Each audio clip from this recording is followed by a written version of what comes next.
Okay, go ahead, yeah. Call Larry Bird. Really? Yeah, call Larry Bird. Ask him for advice. Oh. Because you think about... Why not call you?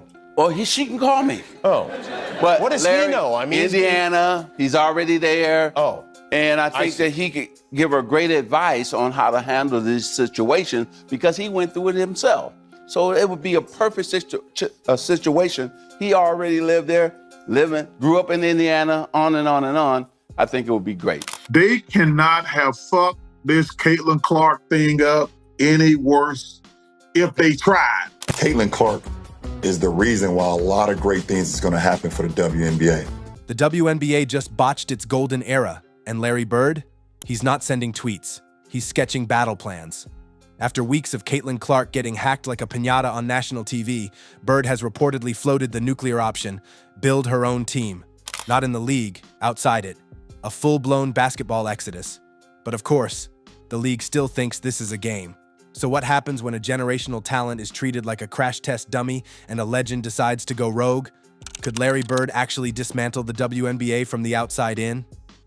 And the thing I love about her, she never says a word. And now, when I watch her, two things I like. She's playing much faster. Yeah. Much faster. She was playing too slow the first half of the season. Once upon a time, and by that, we mean like 5 minutes ago, Caitlin Clark was hailed as the savior of women's basketball. A once-in-a-generation shooter with passes so nasty they needed a parental advisory warning. She was the new face, the ratings rocket, the future. But then, she actually joined the league. And what was waiting for her? Not a hero's welcome, not respect, not even basic protection. No, what greeted Caitlin Clark was a gauntlet of elbows, slaps, hate tweets, and an officiating crew that might as well be flipping coins to call fouls. This isn't just physical, it's psychological warfare dressed in team jerseys. Opposing players take open season shots like they're gunning for Mortal Kombat combos. Meanwhile, the league? Silent. It's like the WNBA printed "Welcome Caitlin" banners, then handed her a blindfold and threw her in a pit with 11 pissed-off veterans still mad about Instagram followers. The refs shrug. The league office refreshes social media. The message? If you're Caitlin Clark, you don't just have to be better, you have to survive. It's not an accident. This isn't just rookie hazing. It's systemic. The culture around Clark is boiling with envy and bitterness. She's too white, too straight, too mainstream, too Iowa, too much attention. So instead of celebrating her talent, the league lets her get used as a tackling dummy, all while pretending it's business as usual. But here's the twist. The longer they ignore it, the more powerful her supporters get. And at the front of that army, with a whistle in one hand and possibly LLC paperwork in the other, is Larry Bird. I've stayed quiet, but I've had enough. But first, like this video if you think the refs are unfair to the Fever, comment if you disagree, and don't forget to subscribe. Larry Bird didn't get mad, he got strategic.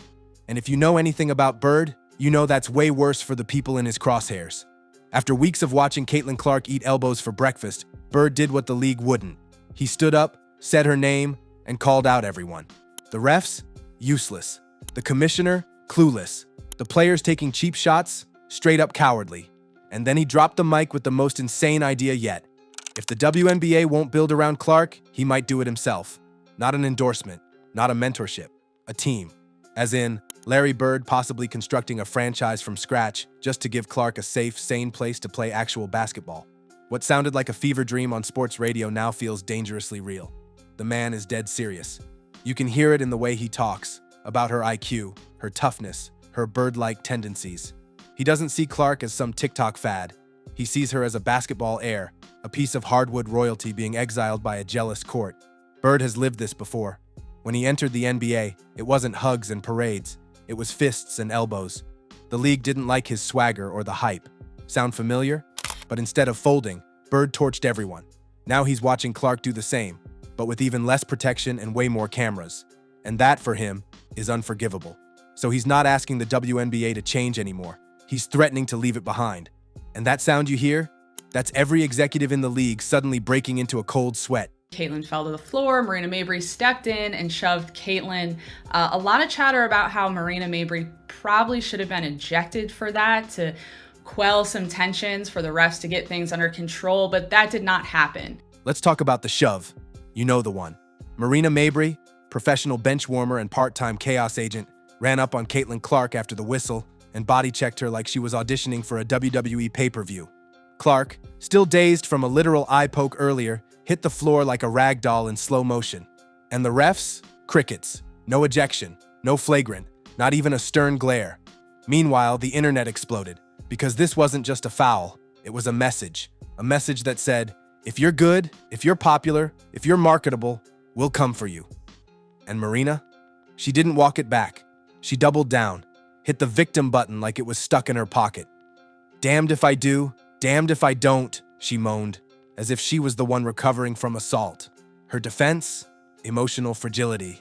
Girl, what? You just cheap-shotted a rookie on national television and you're the one being oppressed? That's not a redemption arc. That's a deleted scene from Mean Girls WNBA edition. Bird saw that shove and said it outright. The most cowardly act I've seen on a basketball court in decades. Coming from a man who survived Rodman's elbows and Mayhorn's murder hugs, that's not hyperbole. That's a warning. He watched Mabry's reaction and saw what happens when leagues reward mediocrity with airtime and let real talent get hunted. To him, Mabry didn't just throw a cheap shot. She exposed the entire league's rot. And that's when Bird's fantasy team idea stopped sounding like a fantasy and started feeling like a necessity. And let me give Caitlin some advice. Okay, go ahead. Yeah. Call Larry Bird. Really? Yeah, call Larry Bird. Ask him for advice. Oh. Because you think about, Why not call you? well, she can call me. Oh. But What does Larry, he know? I mean, Indiana, he's already there. Oh. And I think see. that he could give her great advice on how to handle this situation because he went through it himself. So it would be a perfect situation. He already lived there, grew up in Indiana, on and on and on. I think it would be great. Do you think a person with a mustache? Before Larry Bird went full vigilante GM, Magic Johnson, five-time NBA champ and human optimism machine, tried to play mediator. He gently advised Caitlin Clark to call up Larry Legend for advice. But knowing Magic, that wasn't just friendly guidance. That was a coded SOS. Because Magic knows what Bird is like when he's pissed off. He saw it firsthand in the 80s. Bird doesn't just compete, he dismantles. And the fact that Magic practically begged Clark to go talk to Larry should have sent red flags straight up the WNBA's corporate chimney. But of course, the league didn't get the memo. Or worse, they got it and ignored it. The WNBA's entire approach to Clark has been an extended exercise in apathy. While legends are out here sounding the alarms, the people in charge are busy uploading Instagram graphics with "Let the Game Talk" hashtags. Meanwhile, the game is whispering help. The refs, useless. The execs, speechless. The protective protocols, missing in action like a Peloton bike during leg day. Larry Bird didn't ask to be the solution. He watched enough.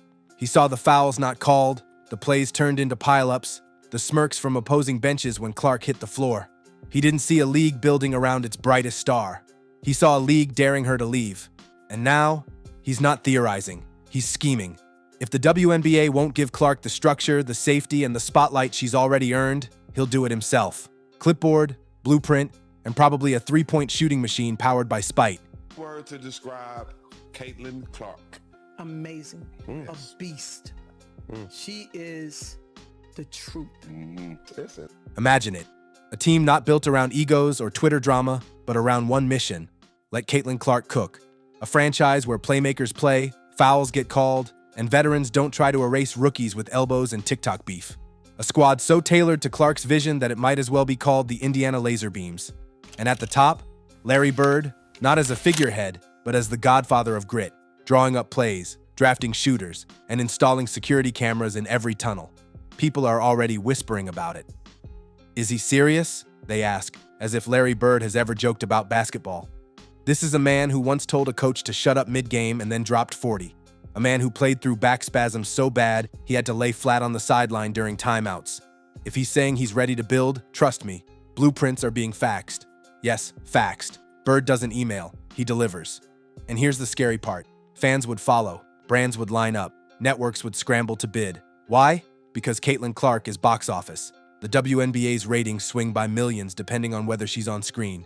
Entire franchises are floating on her popularity like it's a life raft. You think Nike wouldn't fund a Bird Clark basketball revolution if it meant triple the eyeballs and half the controversy? Please. The Indiana Clarks could drop merch tomorrow and sell out before tip-off. This a hostile takeover disguised as common sense. This is where it gets real. Larry Bird is no longer asking whether Caitlin Clark should leave the WNBA. He's asking why she hasn't already. He's not just disappointed, he's disgusted. Because while Clark is out here being a generational talent, a walking highlight reel, and a marketing machine with a jump shot, the league is out here treating her like an expendable intern. Neglect her, and you light a match to your brand. He's been through this before. He's watched leagues rise and fall based on how they treat their stars.